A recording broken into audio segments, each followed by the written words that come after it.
I'm like, dude, let me give you a massage. She's like, no. I'm like, why? She's like, I don't want to owe you one. I'm like, what? She don't want to take on any debt. No, literally nothing. You don't have to pay me back, but it'll be there and I'll owe you one. I'm like, you are so sick. She's like, don't fucking touch me, Shylock. I know how this ends. Okay, so record the intro now. So what did Milkless? Because I think we start with the name. Two dads, we love our kids, but then we also need them to know that we're like pretty cool and it's not like a wimpy podcast. So, hey, hey, Milkless. Hey, welcome. Hey, Milkless. Call the audience, Milkless. What's up, Milkless? Matt and Max coming at you. What if that's it? That's our first take. All right, Matt, today we're talking about spousal, scorekeeping, bartering. Wait, what are we really talking about here? You know, keeping a scorecard with your wife or your partner? That's kind of weird. How do you want to dive into this? What do you want to start with? Actually, I have 3 questions for you, which I have not prepped you with. Okay. But I think they'll be a good place to start. All right. Question 1. Will you encourage your wife to listen to this episode? Yes. Is there any danger that if you do not encourage your spouse to listen to this, she will listen to it anyways? Well, once she starts listening, I've encouraged her to listen to all of them. She has not begun yet. It's on her list. It's on her list. My wife will never listen to an episode of this, but I don't expect her to. How's she going to fucking listen to me? Like, she listens to me probably more than she'd like. And most of the shit I say is stuff that I learned from her, and I don't always give her credit for it. So, yeah. All right. Question 3. This is the most serious question of the 3. Do you feel like you carry an equal load in your family? Ooh. No. Okay. I asked her last night. I actually recorded it with her permission. And she was asleep with an eye mask on. And all I hear was, I'm not going to use this, or I may use this only with your permission. What? How would you say the division of labor is in our home? Poor. Okay. Poor. It's like, shit. The one-word answer is good. I knew that was the answer. I knew that was the answer. But how about you? Do you carry an equal load? Not right now. I think for most of our marriage, I have felt as though I do. But when there's a baby and breastfeeding is happening and co-sleeping is happening, I find it hard to make up all that ground doing anything else. Yeah. I mean, I got a lot to talk on this topic because I really want it to be equal. I got some reasons and more like excuses as to why we are how we are. Let's get into it. So, I think that one of the places to start is why is this important? Let's dovetail into a study before we get into the meat. In a 1994 study, and then this has been replicated multiple times. This blows my mind. Little evidence supports that equity in the division of labor inhibits depression. So actually, like, who is working equal in parenting, household, bringing money into the family, it doesn't matter.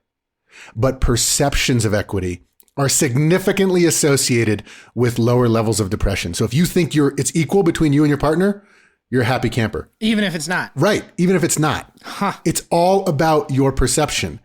If someone works harder than the other or is doing more work, but you are both cool with it, you're both like, yeah, that's because so-and-so does this, or because I don't know how to do that one. And so that's why that person can do less or whatever. It's all about perception. And it's not actually about equity. That's super interesting to me. That's fascinating. Because I think actual equity is impossible to achieve and equally impossible to quantify. Right. You might have different definitions. You might have different definitions. You have different skill sets. You have different things that you like doing. Right. There may be something that's not a huge burden to you that would be a massive burden to your partner. Yeah. So you do it because it is helpful to the family, but also because you don't mind. Someone always has a higher threshold for certain things. So here's an example is we used to fight about the trash. I always think the trash can fit a couple more things. She's like, it's literally like a parabola above the trash. Why would you keep stuffing things in there? And we just had different thresholds for the trash.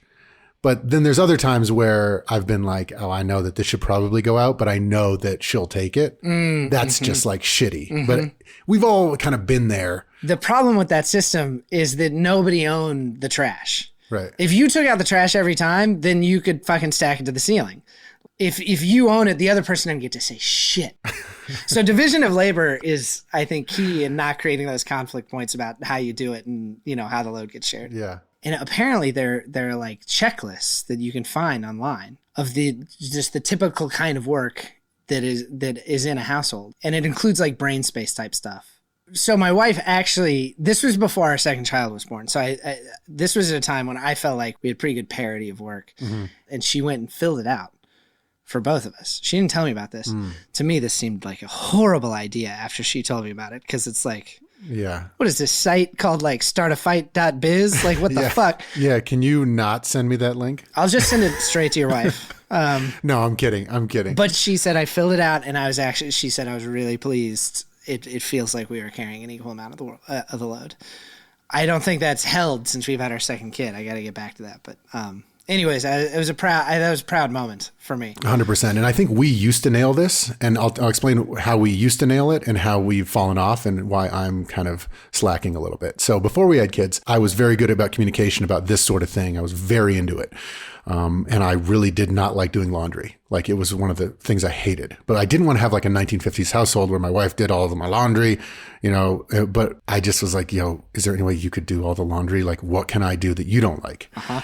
And so I was mowing the lawn. I would shovel the driveway. I would fix all the stuff in our 1926 house. I would take the trash out, and it was pretty even because we were on top of it. What ended up happening is we had kids. We moved to a new house. There's no lawn mowing needed anymore. There's no shoveling anymore. And so my stuff kind of went by the wayside, but my wife still does the laundry. There's always laundry. And then now there's kids, and she also does all the grocery shopping. And, you know, for a while after we sold the software company, she wasn't working and I was, and it was still kind of working. Since then, now we're both kind of working again. So it's out of whack. Yeah. And we haven't had a recheck-in to reallocate this labor. I do think that gets it at a good point. I mean, there were times in my wife and my marriage before we had kids, I worked more and I you know, paid for more of our life. Yeah. We had the first baby. It shifted. Yeah. And when the baby was very young, she was doing more. And then as the baby got older, it felt very equal because and so I do think equality does not mean equality every day of your life or every week or every month or even every year. You will go through phases where the burden falls more heavily on one parent or the other. Yeah. But then you do create a bit of a deficit, and it's good to be honest about it. So what I need to do a better job of is I can feel that we're getting out of whack where she's doing more. A couple times I've like noticed that she's slightly overwhelmed with stuff, and I'm just like, yo, you want me to just cook the dinner? But we're still pretty haphazard about it. And it's very read and react as opposed to putting some structure, which maybe checking in on roles and responsibilities. How's everybody feeling? Hey, let's change up the game plan again. What do you want me to take? One of the ways that I think about it that has helped me is like just time spent doing something that is for the family. When I go to work, that is for the family. When I take my daughter to school every morning, that is for the family. Because I think one of the ways that a lot of dads fuck up, particularly in families that are set up in a more traditional way where they're the primary, earner and the mother is the primary parent, that the husband or the dad will think like, well, my job is making sure that get the mortgage paid and your job is the kids. My job is 9 to 5. Your job is 6 a.m. until closing. Yeah. Just because you've worked all day doesn't mean you're fucking done, man. That you've come home and there is still work to be done for the family. Well, I used to probably think that way.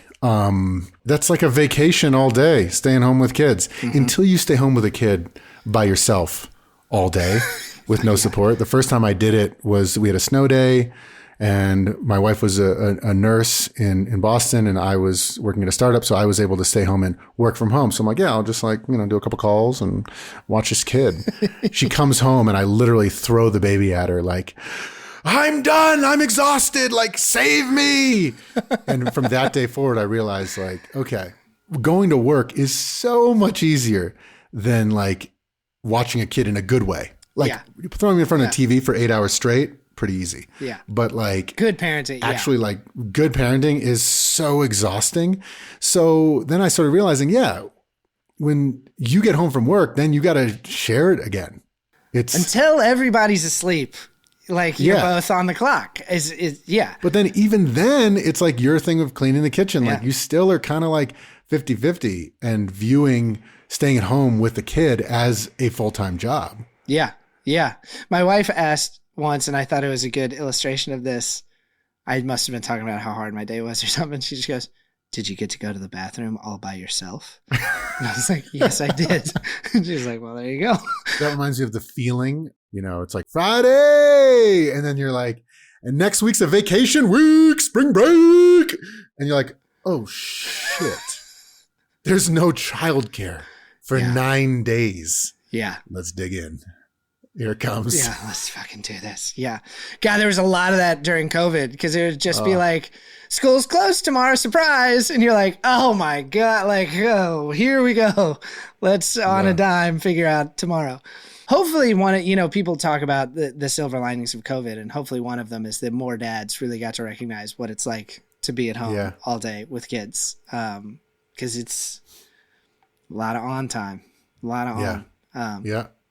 But look, I do, because one of the studies you sent talked about how for men, particularly men that have to work a lot of hours, it is incredibly valuable to them that they feel as though their financial contribution is perceived. Mm-hmm.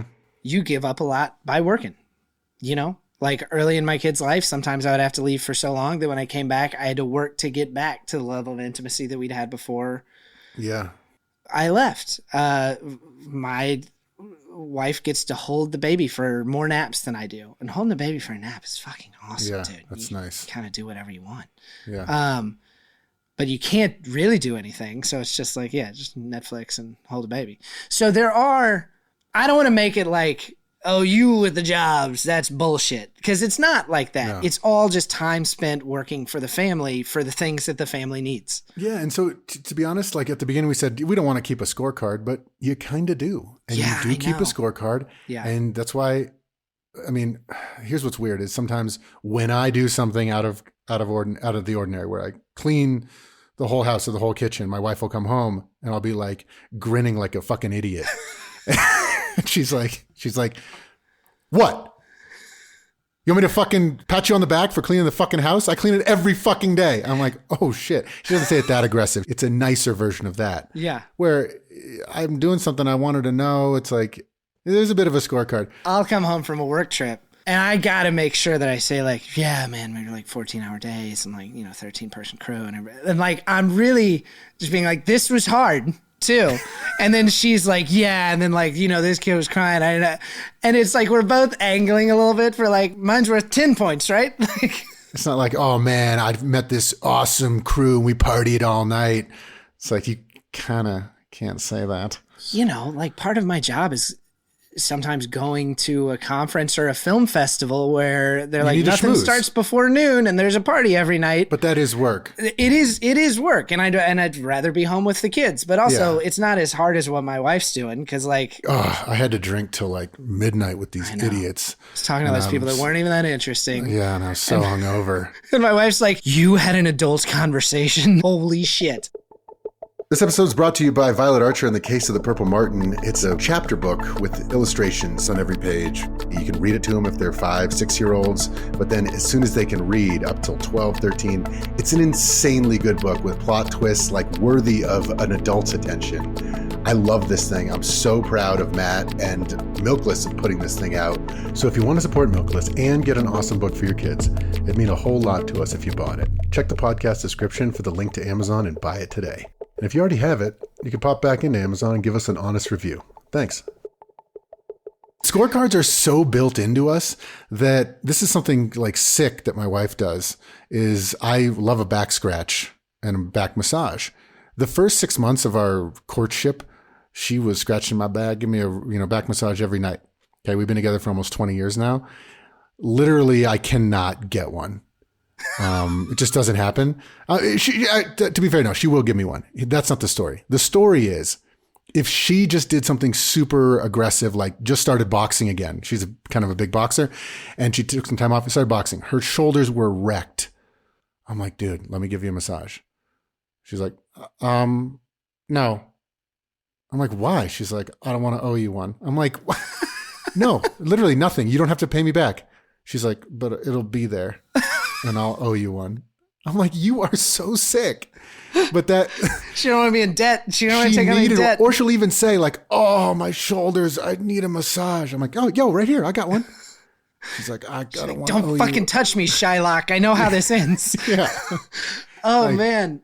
Yeah, it is funny. I do think there's two ways a thing that the same activity can feel. So I clean the kitchen every night.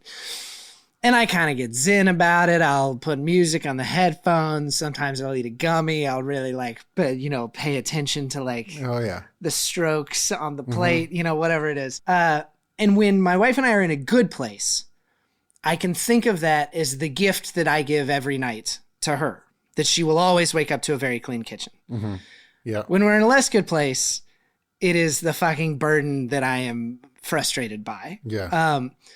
When we have been at our best, it is that we are both always feel like we're trying to play catch up with the amount that the other person is doing and make sure that we keep up our end and, when possible, give our spouse gifts with no expectation of return. Because the same thing that you do that is a burden can feel good if you have given it as a gift, or it can feel shitty if you feel that it's just assumed of you. Yeah. You know what I mean? Yeah, no, that makes perfect sense.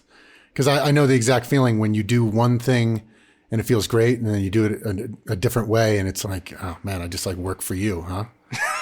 Yeah. Yeah. One of the most valuable things about checking in, I think, is it's easy for you to miss the things that your spouse is doing. I remember there was a time when I just finally got so fed up. I was like, can you just help me pick up the house a little bit? My wife was like, I was going to ask you the same thing. You've been picking up? Yeah. I was like, every night for an hour. She's like, I spend the whole fucking day picking up. We just can't keep up with these kids who are just a wreck. Yeah. And we had both missed the work that the other one was doing. And that can breed resentment. 100%. Because you're very aware of the work you're doing. Everybody's really aware of the contributions they're making. That's usually how those arguments start. Yeah, well, because it's the motivating feeling that to that point of what is the use of anger? You feel that frustration. It's like, all right, I'm going to talk about this, even though it probably won't be a fun conversation. Yeah. But I think if you can enter that conversation as I feel like I'm cleaning up all the time. I know that's probably not the truth of it, but I'm having this feeling. Because a lot of times all you need to hear is that they are also cleaning up all the time. And then suddenly cleaning up all the time was not the burden that it once was. This is the wrong saying, but misery loves company. It's that thing that we talked about at the beginning. It's not actually about equity.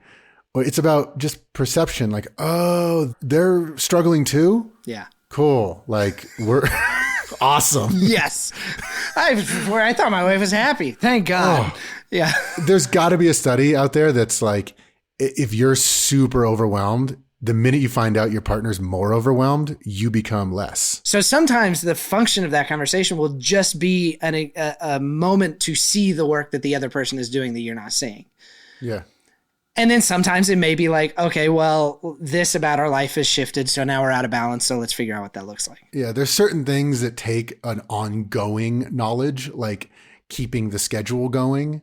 I think that's there's a study that came out that women typically still, even though men have really stepped up in recent years, taking more of a role in the household, women still by a large margin manage the schedule for the kids and the adults and date nights and stuff like that. We went to this night's dinner a couple weeks ago and we saw some friends out and they're like, oh, Max, taking your wife out for a fancy dinner. And I was like, yeah, no, she took me. I didn't even know we were doing this until about 30 minutes ago. So it's she told me what to wear. Which, yeah, could do better at that. Well, I mean, I think it gets at an interesting point, which is maybe the most impossible thing to quantify about how you share the load, which is this thing of just brain space. and the burden of brain space. And I know there are things that my wife has in her head, like, when was the last time the pediatrician saw our daughter? That I don't have that in my head. Yeah. And there's things that I have in my head that she doesn't. My wife is the only one who knows when the kids have showered last. Like, they haven't showered for 2 days. They need to shower today. I am constantly thinking about like how good they are developmentally at counting, math, reading. You know, those range from the kind of mundane, like what's in the pantry, to the very emotional. Like, my wife doesn't, and this is, you know, where I guess we're somewhat traditional in this way. I just carry money stress. My wife doesn't. Yeah. So there's the hours that I work doing that, but then there's this other thing, which is just the worry, just the burden of having that be your responsibility. And my wife has her versions of those too that are, you know, equally weighty. Yeah. But it's impossible to put like a number of hours on that. It's just like, it's a worry. And also there's a capacity. Some people can hold more than others. Some people can do more than others. So it's weird. Like, every episode just seems to come down to, yep, I guess the answer is just talking to your partner. It's just the answer of, it's not actually about the amount of burden. It's about how everyone's doing. Yeah. And you basically just need to have a really good litmus for how much each person is freaking the fuck out. And on the things that your spouse owns and really carries, I do think you have to be willing to give up some of your authority on that. Like, how do you mean? Like, when I go into our pantry, I feel a little bit like I'm eating her food. Oh, 100%. Yeah. But that's why I'm not 700 pounds. But. Yeah. But I'll do things where it's like, if I eat like 3 chips from this bag and 4 pretzels, she'll never notice. It's so stupid. You're basically pouring water out of your parents' whiskey bottles. Yeah, exactly. Yeah. Or pouring whiskey out, replacing with totally. water. Yeah. And it's just, no matter how much we have we have a shared bank account. We do not have individual bank accounts. Yeah. But I know that my wife feels a little bit more like it's my money than hers. It's not. My wife will say that, and I'm like, no, same money, bro. Right. But it doesn't, and she'll say the same thing about the pantry. She's like, no, I buy the food for the family. I'm like, but what if I eat something that you had plans for? Well, like, I don't eat I don't eat the kids' stuff. Like, I'll be like, well, I shouldn't eat those apples. She's like, you need to eat fucking fruit, dude. You're going to get scurvy. I'm like, but don't the kids like the apples? Who is this voice? I don't know. It's like character, a really breathy, I don't know, but I can't eat an apple. It's like a little, it's Benjamin Button when he got to 3 years old. Do you ever find yourself doing overt bartering? Yeah, we do little ones all the time, pretty much every day, where whoever cooks is not going to be the one who cleans up the dinner table and the kitchen. So we rotate that. Sometimes if you're really smoked and you're going into a deficit, we'll both say something like, yo, I'm not gonna be any good to you. I need to tap out tonight. I'm not doing bedtime, brushing teeth. I'm not doing anything. Can you take it? I'll take the kids to school and pick up tomorrow, and I'll do dinner tomorrow. Just please. Like, It's like, yeah, 100%. And so we'll do those sorts of barters. We also even do ones just between the two of us where it's a running joke. My wife likes a white noise machine, and so she'll ask Alexa every night. And you know, if you whisper to Alexa, it'll whisper back. She's like, Alexa, play Ocean. And then Alexa will say, okay, playing Ocean. That's so creepy. And first of all, I just can't stand that. And I can't stand the ocean. I joke every night. I'm like, please shut off the fucking ocean. Like, I can't take Ocean one more time. She also likes sleeping with the room super cold. And she asked to open the window in a 20-degree night. I'm like, yeah, just then kill the fucking ocean. Alexa, kill the fucking ocean. She's like, all right, we'll turn off Ocean. So, there's a lot of bartering in there. Yeah. There's no like putting your foot down. It's just, it's like life. It's a lot of trading. You guys do any trading? The trading is often like, I'm out of gas. Can you, like, this kid's driving me crazy. Can I have the other kid for a little while? Yeah. Whichever one it is. It's like, with the baby, a lot of times it's hold this. Can you hold this? And I'm going to, It's also reallocating assets. It's like basically like running a company. You look at this team, you look at that team. Yeah. This team is overworked. Oh, let's switch them. Oh, more efficient for everybody. Yeah. Is it possible that the answer is that all of this scorekeeping, bargaining, favor banking, then all of that is okay and natural and could also be viewed as asset reallocation and like building a team that where every plays to their strengths. And that the key is not counting what you're owed and always trying to make sure that you're giving as many gifts as you can in the relationship and not tracking how many gifts you're owed.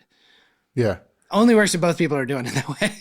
I completely agree. I think this also reminds me of why I think my wife and I were so attracted to each other. I've always wondered, because she's amazing. And like, I've never really gotten it. No, so that's why thank you. Is that, I always thought that she was more attractive than me, and she claims that she thought that I was more attractive than her. So I think that it's the same thing with favor banking or whatever. If I honestly feel like that I need to do more for her. So if she's like, I'm going out tonight, I'm so sorry, like it's girls' night. And sometimes it'll happen like 2 or 3 nights in a row because the stars will align. So 3 nights in a row, I get all 3 kids, dinner, bedtime, everything clean up all by myself.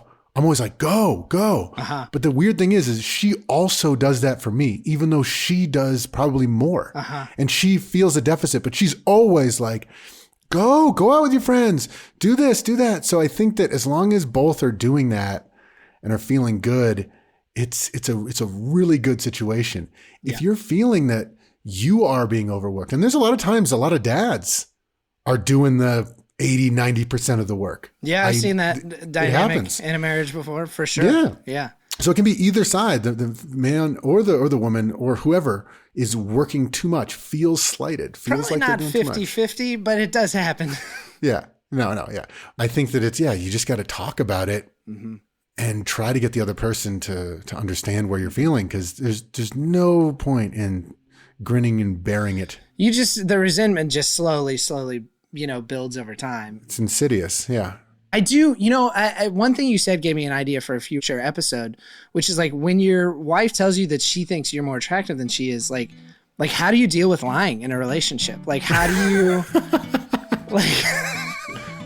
my wife has never told me that because she tells me the truth. Yeah. Like, she's honest with me, and I appreciate that. You have a nice personality, and I'm attracted to that. You are so funny, and you try really, really hard. Have you heard about this new thing that couples are doing? They use a paper bag over the head. No, still lights off. But like, man, that's good. Hey, you know what? I've always felt like if you married somebody more attractive than you, everybody's like, what does he know? How do you pull that off? I take it as a point of pride. This episode of Milkless is brought to you by Viola Archer in the case of the Purple Martin. Thank you. Bye.